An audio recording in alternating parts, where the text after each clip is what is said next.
नमस्कार, मैं हूं आपके साथ कविता राणा। प्राकृतिक संपदा, व्यापारिक वैभवता और सांस्कृतिक समृद्धि, ये सब कुछ भारत के इस माटी का आभूषण बने, जिस कारण भारत सोने की चिड़िया कहलाया। लेकिन अब जब आज का भारत सोने की चिड़िया नहीं है, तो फिर क्या इसे सोने का शेर बनाने का समय आ चुका है? तुलसी पीठाधीश्वर जगत गुरु स्वामी रामभद्राचार्य हो या फिर गोविंद देव गिरी जी महाराज, भारत को सोने का शेर बनाने की भविष्यवाणी कर रहे हैं, लेकिन बनेगा कैसे? इसी पर देखिए आज की हमारी ये स्पेशल रिपोर्ट।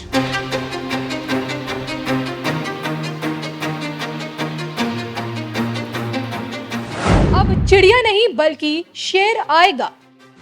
आज का भारत बनेगा सोने का शेर। संतों की बड़ी भविष्यवाणी देखिए सिर्फ और सिर्फ धर्म ज्ञान पर। क्या आपने कभी ये सोचा है कि जब सोने की ज्यादा से ज्यादा खदानें अफ्रीका में मिलती हैं, तो फिर सोने की चिड़िया का खिताब भारत के पास क्यों रहा? इसके पीछे का कारण है भारत लूटने आए अधिकतर शासकों के मंसूबे सोने की चोरी रहे। उदाहरण के तौर पर पर्सिया से आए नादिर शाह को ले लीजिए, जिसे दिल्ली से इतना सोना लूटा कि उसके बाद 3 साल तक पर्सिया में किसी ने टैक्स नहीं दिया।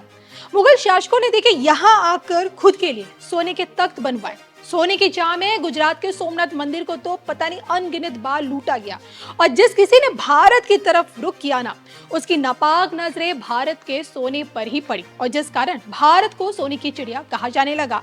हालांकि अभी भी देश के प्राचीन मंदिरों में सोने की खदानें हैं, लेकिन अब वापस से चिड़िया नहीं बल्कि शेर बनना है, जिसकी भविष्यवाणी अब की बार अध्यात्म जगत से आने वाले गोविंद देव गिरी जी महाराज ने की है।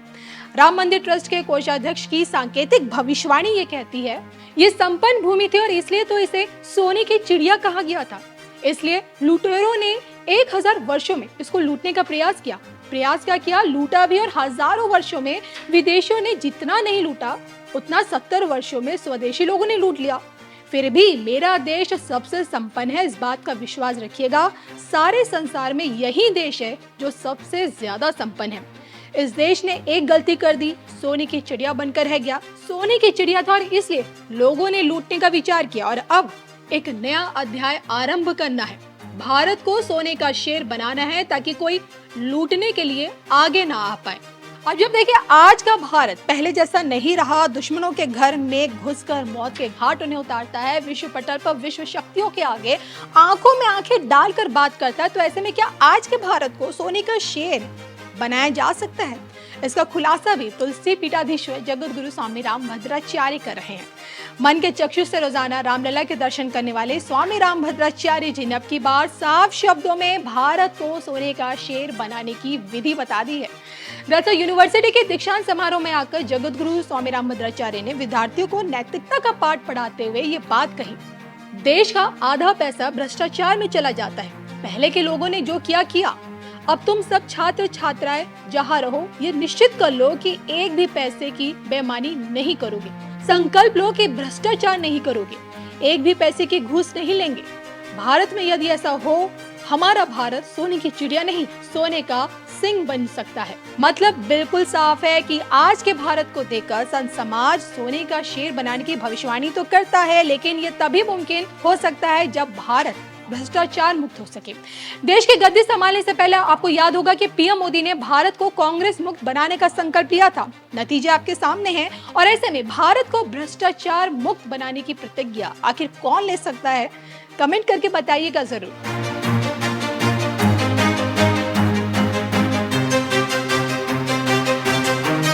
भाइयों बहनों, आजादी के बाद दशकों तक देश में लोगों ने कांग्रेस का मॉडल देखा। कांग्रेस के मॉडल में न सुशासन था और न ही लोगों का जीवन आसान था।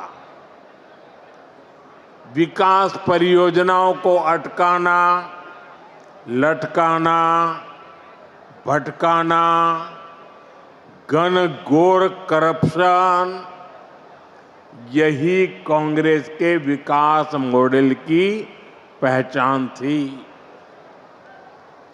अब देश पिछले कुछ वर्षों से व्यापक तौर पर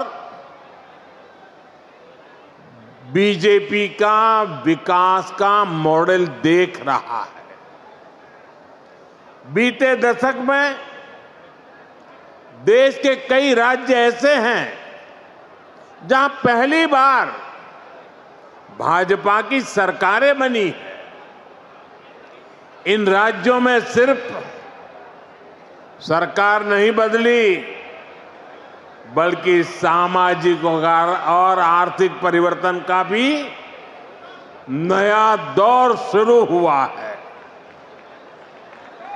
मैं आपको पूर्वी भारत के ही उदाहरण देकर के समझाना चाहता हूं। मैं एक उदाहरण देता हूं असम का। असम में एक दशक पहले तक स्थितियां बहुत खराब थी।